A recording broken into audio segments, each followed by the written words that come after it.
حدود، مهما طولنا، مهما قصرنا، مهما طالت أعمارنا في الدنيا أيها المؤمنون، ليس لنا إلا 4 حدود أن نتعداها ولن نتعداها. هي حدودنا في الدنيا، وغدا سنتعداها ونصل إلى الموت. أما الحد الأول فهو إلى الموت. الموت أيها الأحباب الذي لم يترك صاحبا ولا حبيبا، الذي لا يفرق بين صغير ولا كبير، الذي أخرج الملوك من القصور إلى القبور، الذي لم يترك صاحبا ولا حبيبا، الموت الذي لا يفرق بين ذكر ولا أنثى، الموت الذي أخرج الناس من غيهم ومعاصيهم وذنوبهم وطاعتهم وأسكنهم القبور بلا استئذان، الموت الذي إذا ما حل ضيفا حل عليك إما أن يكون ضيفا خفيفا وإما أن يحل عليك ضيفا ثقيلا والعياذ بالله.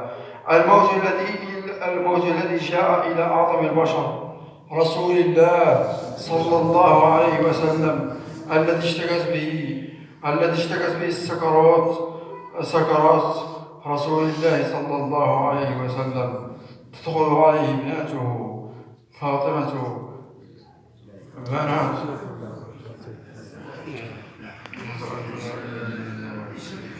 أشهد أن لا إله إلا الله، أشهد أن لا إله إلا الله، أشهد أن لا إله إلا الله، أشهد أن لا إله إلا الله، أشهد أن لا إله إلا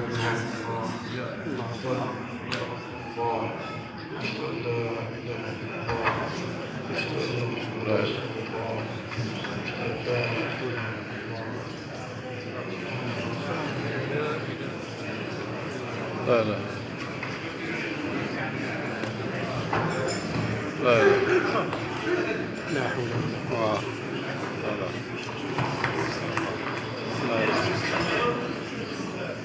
لا لا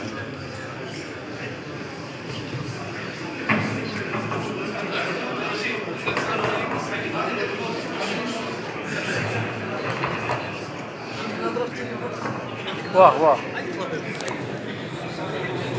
قصيت فيه الموت، باين فيه الموت.